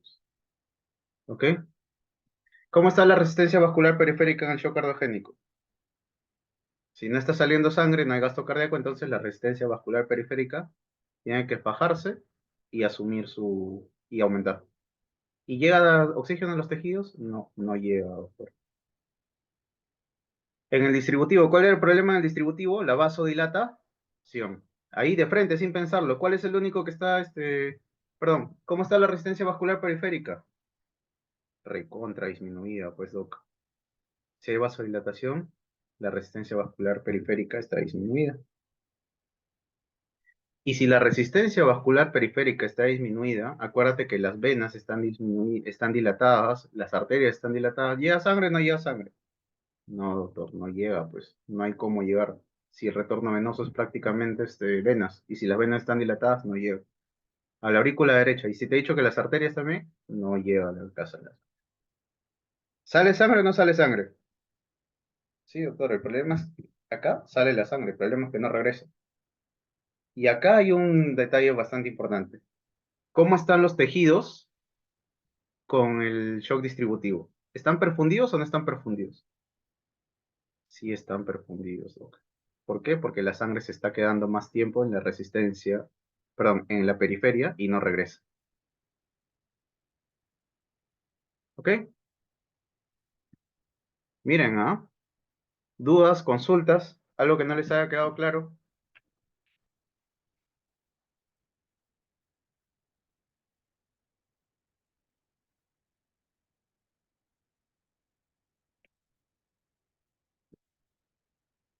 Algo que quieran refutar, algo que no les haya quedado claro o que no les parezca. Es momento de hablar ahorita. Por mi parte, todo claro, doctor. Ok. Y ustedes dirán, doctor, ¿y para qué nos enseña esta pachotada que está acá? Porque Mira el cambiazo que te voy a hacer, ¿ah? Vamos a usar otro color para que te explote el cerebro. ¿Se acuerdan que hablamos hace un momento del catéter Swan-Ganz? ¿Sí? Que medía todas las presiones entrando por la aurícula derecha y todo eso. Ya pues, mira este que está acá. Doctor, ¿ese es el Swan-Ganz? Efectivamente, ese es el Swan-Ganz. Pero el Swan-Ganz no dice aurícula derecha, aurícula izquierda. ¿Sabes qué nombre le pone a la aurícula derecha? Presión venosa central. A la aurícula izquierda, ¿qué nombre le pone? Presión capilar pulmonar. A la salida de sangre, este es el famoso índice cardíaco o cardiac output que dice en el paper. Y la poscarga, esta sí no hay ningún problema. Este sigue siendo la resistencia vascular sistémica o periférica, que viene a ser lo mismo. Y esto, saturación de oxígeno. Entonces, estos nombres que yo te he puesto acá son solo para que me entiendas, de patas. Cuando tú hables como médico, no me vas a decir salida de sangre, pues, ¿sí? Y en base a esto, vas a jugar. ¿Qué vas a hacer? Te van a preguntar, ¿cómo está la presión de llenado capilar pulmonar en el tromboembolismo pulmonar? Disminuido, doctor. Y en el shock distributivo, disminuido también. ¿Cuál es el único donde está aumentado? En el cardiogénico. Y así sucesivamente. Por ejemplo, esta fue pregunta del examen de residencia, si es que no me equivoco, de hace 2 años. ¿Cuál es el único shock en el cual la resistencia vascular periférica está disminuida? En el distributivo. Y así sucesivamente van a ir haciendo juegos con este cuadro que está acá. ¿Se acuerdan que la semana pasada hablábamos de las presiones en la aurícula y todo eso en cuanto al ciclo cardíaco? Si hay algo que se tienen que llevar de esta clase y si hay algún esquema en el que se resume esta clase, es esto que están viendo acá. Esa es la importancia. Y si es que no entendieron totalmente, les he dejado varias tablas para que ustedes mismos vayan haciendo por su cuenta este tipo de gráficos. ¿Sí?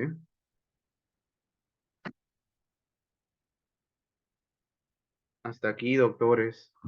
¿Alguna duda, consulta, algo que no les haya quedado claro? Doctor, ¿cómo Recuerden, se llamaba la precarga de la aurícula izquierda? la presión de llenado, te digo la definición exacta.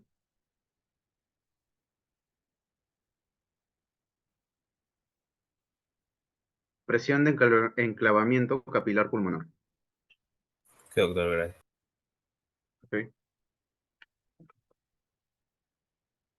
¿Sí? Miren, ¿ah? Como todo ese nombre que acabo de mencionar es simplemente cuánta sangre llega a la aurícula izquierda. ¿Ok?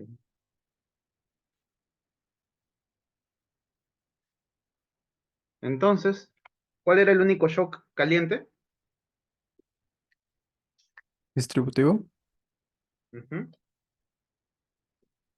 ¿Cuál era el único shock que no generaba taquicardia refleja? Neurogénico. Neurogénico. ¿Ok? Si un paciente tiene una celulitis o una infección en la piel y Distributivo. no tiene bacterias en la sangre, ¿se considera shock séptico?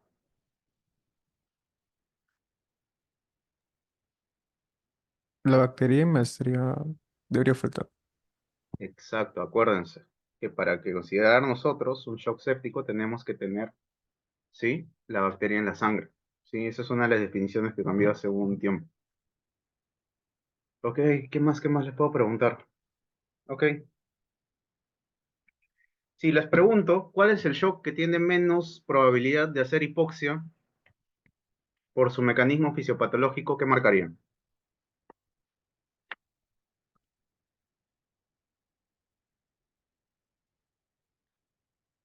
Exacto, el distributivo. ¿Y por qué, doctor? Porque el distributivo, mal que bien, la sangre llega, al menos al inicio, adecuadamente a los tejidos. ¿Ok? Ok, ok. Ah, Ahora sí, a lo que vinimos. Ah, ya. Y acá está un resumen de lo que estábamos conversando. Creo que alguien me preguntó sobre el tratamiento. Ah, verdad. ¿Cuáles eran las dos preguntas? Del Carpio y Fabricio, creo que tenían una pregunta con respecto al cardiogénico.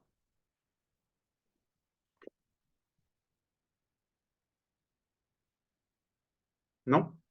Ok, si se acuerdan, me las hacen por. Sí, hola, Doctor, doctor. sí, dime, Andrés. Sí, era sobre lo que ya habíamos hecho en la tablita donde medimos como cuál es. eh, Ah, ya, ¿cuáles son las características de cada uno y cómo diferenciarlos? Pero bueno, tu sí, pregunta. sí, acerca del gasto cardíaco y todo eso. Perfecto. Por eso quería que entremos primero a esa parte y luego hacer el cuadro para que no se confundan tus demás compañeros. Miren, ¿ah?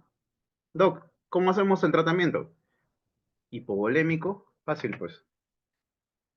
Vamos a hacerlo con esto. ¿Qué es lo que no tiene el hipovolémico? Si es que es hemorragia, no tiene sangre. Y si es que es por pérdida de cualquier líquido, ¿qué le voy a reponer? Repones fluidos, repones sangre. ¿Cómo le hace el tratamiento? ¿Le pones fluidos endovenosos o le pasas sangre? Así es simple. Cristaloides, sí, puede ser. Ok, en caso de que la presión esté muy baja, puedes usar coloides. Ok, pero recuerden una definición bastante importante. Si a tu paciente le falta sangre, por favor, pásale sangre. Lo único que haces si es que le pones 2 o 3 litros de fluidos, va a ser solo diluirlo. ¿Ok? Llenarlo de agua, encharcarlo a tu paciente. Tengan mucho cuidado con eso. Si tu paciente llega por pérdida de sangre, rellénale sangre, pues es lo que le falta. ¿Ok? Y doctor, ¿y por qué he visto que en algunos hospitales le meten líquido en lugar de meterle agua? En lugar de meterle sangre. Porque a veces la sangre no está disponible rápido. Acuérdate que la sangre, cuando sale de banco de sangre, tiene que pasar aproximadamente 45 minutos a una hora descongelando. No le vas a pasar de frente, no seas salvaje. Pero lo que tienen que recordar es, si le falta sangre, por el amor de Dios, y tienes disponibilidad, pásale sangre. Salvo que estés en tu serum, si no tengas nada más que ponerle y ya. ¿Ok? Doctor, ¿y el obstructivo? ¿Qué hago? Trata la causa, pues. Si el paciente tiene TEP, trombolízalo, ¿sí? O en todo caso, opéralo. Y si tiene neumotoras de tensión, ponle su tubo de drenaje, ¿sí? Y si es que está con taponamiento cardíaco, únsalo, pues. Doctor, ¿se puede sacar líquido del corazón? Sí, claro. Obviamente eso solo hace el cardiólogo, pero sí se puede hacer. ¿Ok? Acá viene la jarana. ¿Y el cardiogénico, doctor? Tienes que tratar otra vez la causa subyacente, pero, pero, también dale soporte a tu corazoncito. ¿Ok? Doctor, si tengo un infarto, tienes que manejar el infarto, pues. ¿Sí? Si tengo un problema de las válvulas, reemplaza las válvulas. Si el paciente tiene bradicardia por algún problema en el nódulo sinusal o algún problema en el bloqueo AB que no puedo solucionar, le pones un marcapaso. Si está intoxicado por beta blocks o bloqueadores de canal de calcio, dale su antídoto. Y si tiene una taquiarritmia, doctor, cardioviertes. Para acá aplicas el ACLS. ¿Sí? Y doctor, ¿cómo ayuda al corazoncito? Le da sinotrópicos. ¿Sí?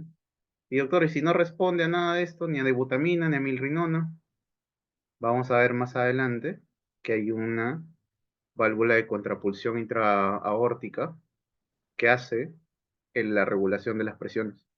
¿Sí? Y si no funciona con eso, doctor, lo conectas a una máquina que va a hacer la función del corazón.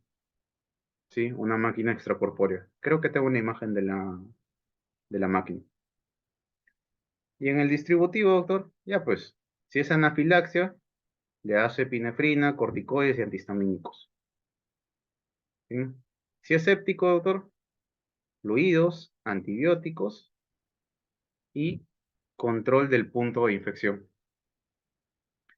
¿Sí? ¿Y a qué se refiere con eso, doctor? ¿No es suficiente con los antibióticos? Sí, claro, pero tienes que tratar la infección que está en la sangre ¿sí? Y controlar el punto. Si es que la paciente tiene una celulitis o un pie diabético, por ejemplo, tienes que controlar el pie diabético. Si no, no te sirve de nada. ¿Ok? Y aquí, doctores, sí, si es que ustedes han leído el paper, hay una diferencia muy importante entre dar vasopresores y dar inotrópicos. Mira, en el shock cardiogénico va más de la mano dar inotrópicos. En el shock distributivo va más de la mano dar vasopresores. ¿Y por qué, doctor? ¿Por qué vasopresores acá en el distributivo? Porque acuérdate que el problema acá es la vasodilatación. Entonces, para solucionar eso, ¿qué tienes que hacer? Vasoconstricción. ¿Y quién te hace vasoconstricción? Obviamente los vasopresores.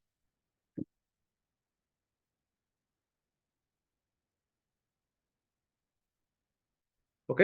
¿Dudas, consultas? Obviamente, como les decía, cuando hablemos de cada uno de los shocks, vamos a hablar de la fisiopatología, vamos a hablar de cómo es que se da el tratamiento, dosis, y si quieren, vemos nuevos avances del tratamiento. Esto es un nivel coquito de lo que tenemos que saber. ¿Ok?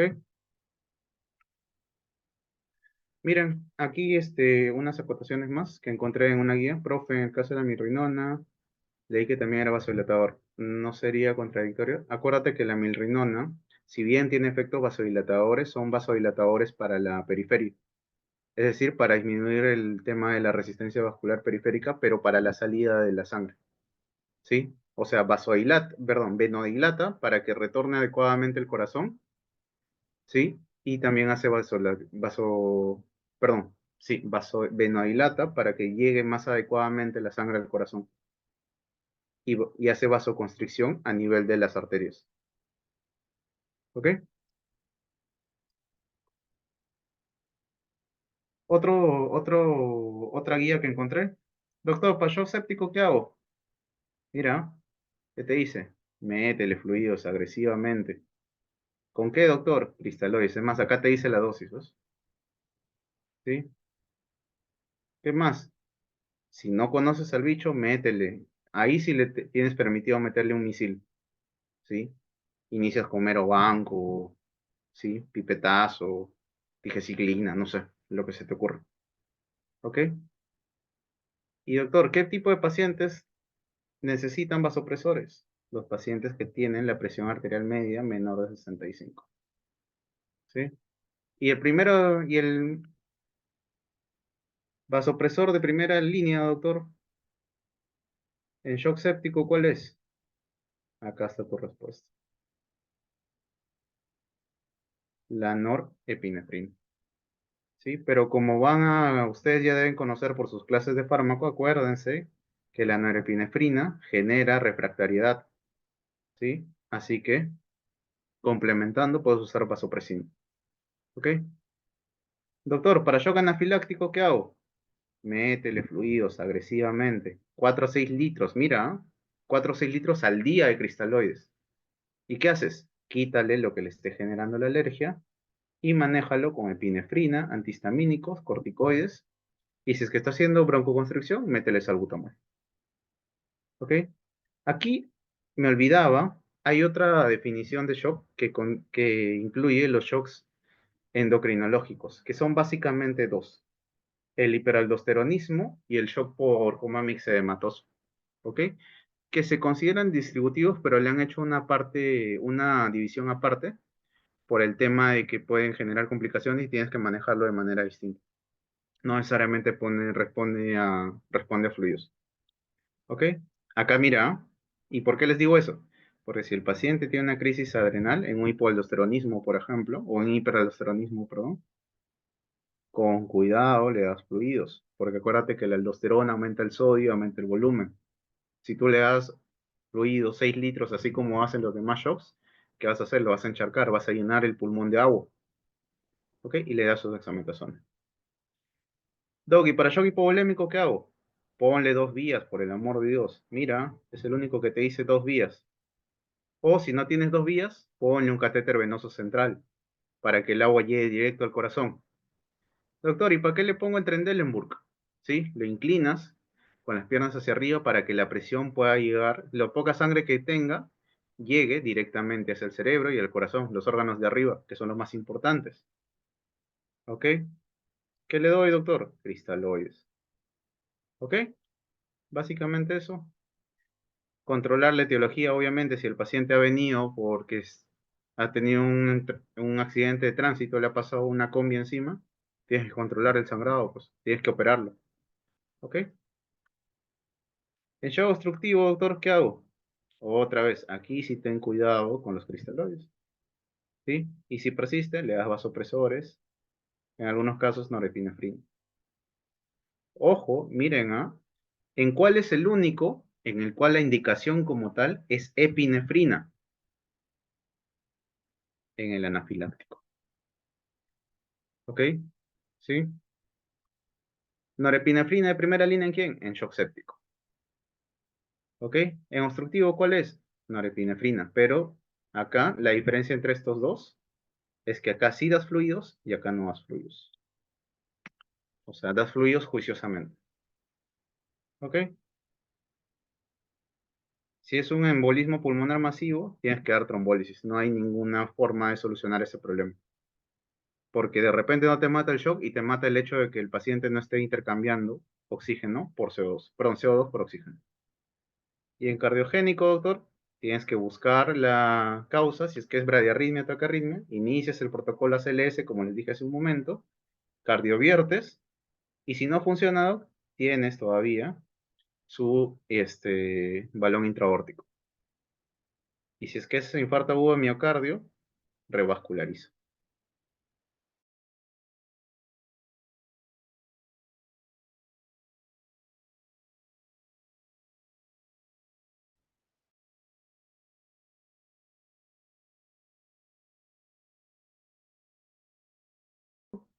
¿Ok? Establecidos, ¿sí? Cómo tiene que estar la presión arterial media, la presión arterial sistólica, etcétera, etcétera, ¿sí? Algo que tienen que recordar, y sí, este gráfico me pareció bastante interesante. Doctor, ¿por qué si es que el paciente está siendo manejado adecuadamente como shock, se muere igual que un paciente que no ha sido tratado o que tenía un infarto y no ha hecho shock? Porque el diagnóstico de shock en este caso ha sido muy tardío, tarde. ¿Y por qué, doctor? Porque no lo piensan, pues. Si tú diagnosticas tarde, tratas tarde, no va a haber diferencia. Igual se te va a morir en los 30 días. Tiene un 40 o 50% de probabilidades de morirse a los 4 días. A los 30 días, perdón. ¿Sí? Y es por eso importante conocer los signos precoces del shock y saber reconocer en qué contexto tienes un shock, sobre todo cuando es cardiogénico.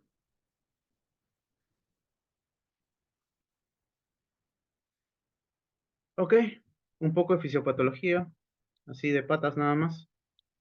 Tenemos un infarto de miocardio que genera disfunción del miocardio, valga la redundancia, que puede tener dos problemas, sistólico o diastólico. Vamos a verlo por cada una de las ramas. Creo que con amarillo no se ve. Ok, morado. Ok. Vamos a tener congestión por el lado derecho, ¿sí? Cuando el retorno al ventrículo izquierdo se disminuye, la sangre se va, perdón, cuando la contractibilidad del lado izquierdo del corazón disminuye, no se va a inyectar adecuadamente la sangre y la sangre va a ir retornando poco a poco hacia el corazón derecho. Y si es que el pulmón se congestiona o se llena de agua, vamos a tener hipoxemia. ¿Por qué? Porque por más que tú estés respirando bien, el oxígeno no va a llegar a la sangre, pues. Y si es que tienes hipoxemia, ¿qué generas? Isquemia. Y no solo isquemia del corazón, sino isquemia de todos los demás tejidos. Pero en este caso, ¿sí? A pesar de que el corazón es el origen, igual se complica más, ¿sí? Cuando tenemos este lado, por el compromiso del lado izquierdo, la congestión perdón, compromiso del lado izquierdo y congestión del lado derecho. ¿Ok? No sale adecuadamente sangre del corazón porque el volumen sistólico o el volumen stroke, que es lo mismo, están disminuidos, generas hipotensión, por eso es que una de las definiciones de shock es por la disminución de la presión arterial media. No llega adecuadamente la sangre al mismo corazoncito, como mencionamos hace un momento, isquemia. Tenemos perfusión sistémica, doctor. ¿sí? ¿Y qué va a hacer tu cuerpo? Aumenta la resistencia vascular periférica, ¿sí? Adicionalmente a todo lo que está pasando, mira pues, hay una tormenta de citoquinas. A la cabeza, ¿quién? La chismosa, que es la interleuquina 6. Óxido nítrico, que hace más vasodilatación y tiene que luchar contra esta resistencia vascular periférica que está aumentando. Factor necrosis tumoral, ¿sí? Si no fuese suficiente con el daño que ya se está generando ahorita, está generando una cascada inflamatoria. ¿Y cómo se soluciona, doctor? Si es que es un infarto, lo revascularizas, disminuye la isquemia y sobrevive tu paciente, ¿sí? ¿Por qué? ¿Qué pasa si es que tú no detectas esto a tiempo? No sabes leer un EKG, no sabes ver cuándo es un infarto. Progresa, todos tus órganos empiezan a fallar, a la cabeza, el corazón, cerebro, todos los que hemos mencionado, isquemia mesentérica y la muerte. Crudo, pero así es simple. Si tú no lo conoces, no lo vas a pensar y no lo vas a diagnosticar. Y se te mueren tus pacientes. ¿Ok? Esto es un poco más de lo mismo. ¿Ok? El paper que les mandé nos habla de la clasificación de Forrester, ¿sí? Aquí solo hay dos puntos que quiero que tengan en cuenta, que los tengo apuntados acá. ¿Ok? Si se dan cuenta, así hablando básicamente, hay dos puntos que tienen la clasificación de Forrester que nosotros tenemos que tener en cuenta. Si la presión arterial media es menos de 60, o sea, nosotros a nivel coquito, obviamente el cardiólogo va a tener que ver los demás parámetros. Si la presión arterial está mayor a 60. Si la presión arterial está menos de 60, no le voy a dar vasodilatadores, pues puede iniciar con inotrópicos. Y si la presión arterial está con mayor o igual a 60, le damos vasodilatadores. Y si es que el vasodilatador está descompensando al paciente, le da su inotrópico de patas. ¿Sí? Lo demás, no se hagan bolas, en algún momento ustedes van a tener que manejarlo. ¿Y por qué, doctor? ¿Por qué me dice que esto es complicado? Porque miren esto que está acá. Si el índice cardíaco, es decir, la salida del corazón, tiene menos de 2.2, lo primero que tienes que hacer es, ¿qué cosa? Administrar fluidos, manejarlo con un shock hipovolémico, ¿sí? Y si es que ya tienes el compromiso pulmonar y el compromiso vascular, que es el hipovolémico, manéjalo como un shock cardiogénico. ¿Y cuál es el punto de corte? La presión de enclavamiento pulmonar mayor a 18, ¿sí? Por eso les digo, no se hagan bolas. Con que ustedes sepan lo que les mencioné sobre la presión arterial media, para mí es suficiente. ¿Ok? Fármacos que tenemos a las nitroglicerinas, acuérdense que estas, vamos a escribirlo, ¿sí? Son básicamente donadores de óxido nítrico, y el óxido nítrico es básicamente un vasodilatador, ¿sí? La neceritida, las catecolaminas, que son la norepinefrina y norepinefrina, y tenemos por aquí la dopamina, ¿sí?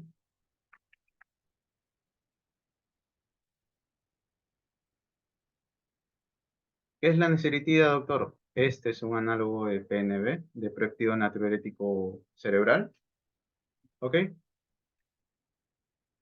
Las catecolaminas, la dobutamina, la dopamina, ¿ok? Cosas que tienen que recordar. Primero, vamos a hablar de la nitroglicerina. La nitroglicerina, doctores, a bajas dosis, ¿sí? Y eso es lo mismo que dice el gráfico, ¿sí? A bajas dosis, dilata, pero primero las vénulas, luego las venas, luego las arteriolas y así hasta las arterias, ¿ok? Entonces, ¿qué hace, doctor? Disminuye la búsqueda, ¿ok? Por el otro lado tenemos el nitroprusiato, ¿ok? El nitroprusiato también es un donador de óxido nítrico, pero este vasodilata tanto venas como arterias, ¿ok? ¿sí? Si el problema solo es postcarga, dale intrucruciato. Solo postcarga.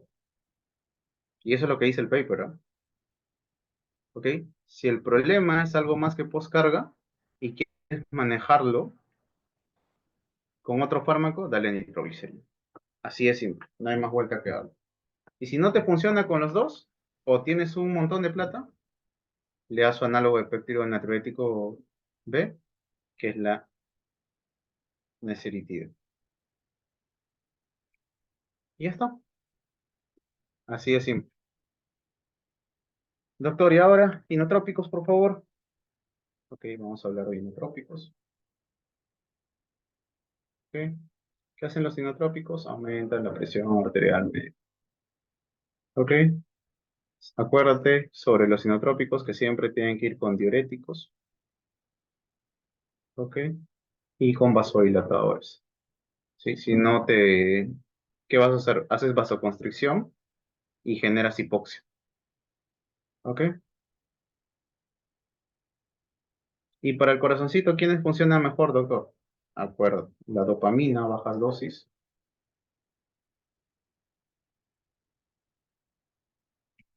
La norepinefrina tiene más predisposición por el corazoncito. Y la epinefrina. Pero más la norepinefrina. Tiene más actividad beta que alfa. ¿Ok? Sin embargo, cuando tú haces esto que está acá, ¿qué va a pasar? Vas a hacer trabajar más al corazón, pues. Y si haces trabajar más a tu corazoncito y el shock es cardiogénico, ¿qué vas a hacer? Haces sufrir al corazón, ¿sí?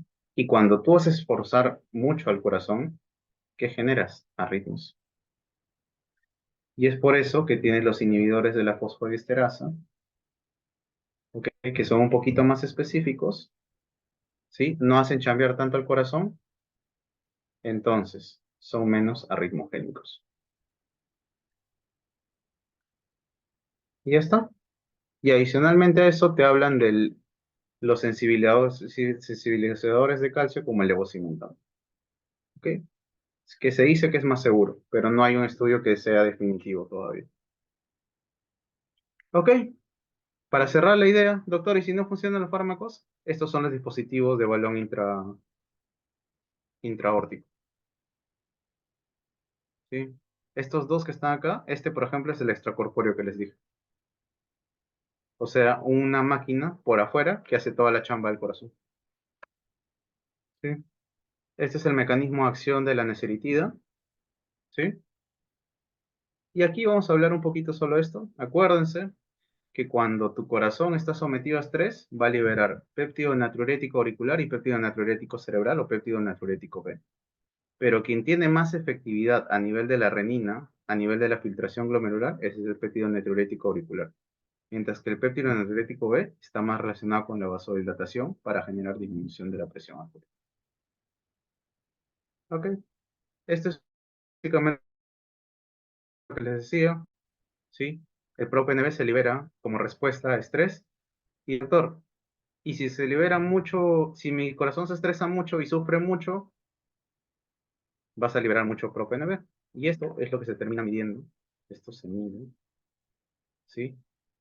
Por ejemplo, un elemento diagnóstico para insuficiencia cardíaca crónica, o congestiva, perdón, es la medición del ProPNB. El tema del sacubitril lo vamos a ver cuando veamos insuficiencia cardíaca, si es que nos da tiempo. Y eso básicamente. ¿Ok? Este cuadro me pareció bastante interesante para mencionarles que ya no solo tenemos nesiritina, sino tenemos candosatril, opaparantilat y LCZ96 que tienen diferentes mecanismos de acción. Sí, inclusive estos dos que están acá abajo ya tienen la capacidad de bloquear el sistema renina-angiotensina-aldosterona a nivel de la prorrenina y la renina. Ok, como les decía, si no funcionan los fármacos, todo extracorpóreo. Lo que les mencionaba acerca de los shocks, ahí le hacen la disquisición entre séptico, neurogénico y anafiláctico.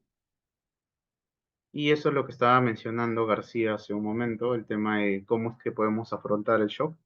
¿sí? Nos habla de la clasificación fenotípica, tenemos el 1, el 2 y el 3, ¿sí? Cuando hay compromiso renal se habla del 2, 1 que es solo por el tema del corazón y 3 cuando hay compromiso hepático. Y lo que está acá abajo era lo que les decía, la clasificación de Forrester, modificada para ver qué es lo que vamos a hacer y cómo lo vamos a manejar. En este caso se habla de shock fríos y tibios y mojados y secos.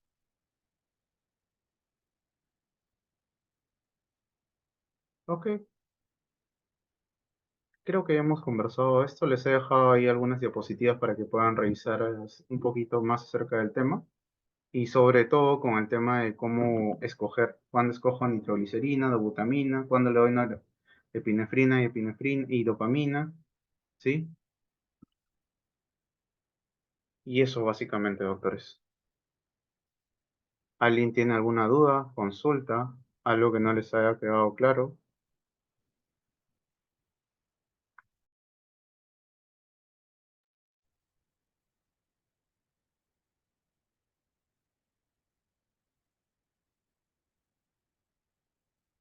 ¿Alguien tiene alguna duda, doctores?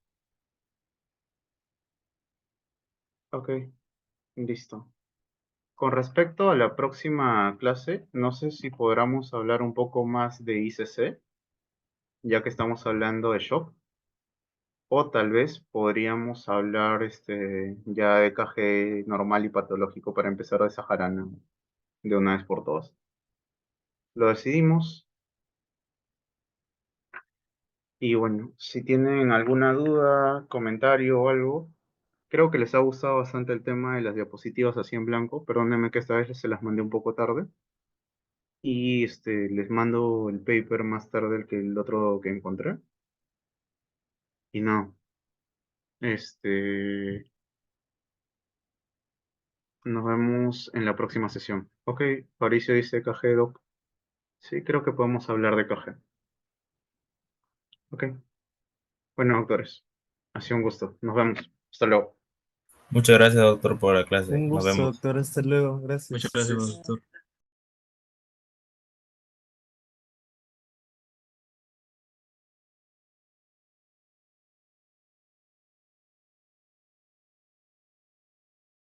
Gracias, Doc.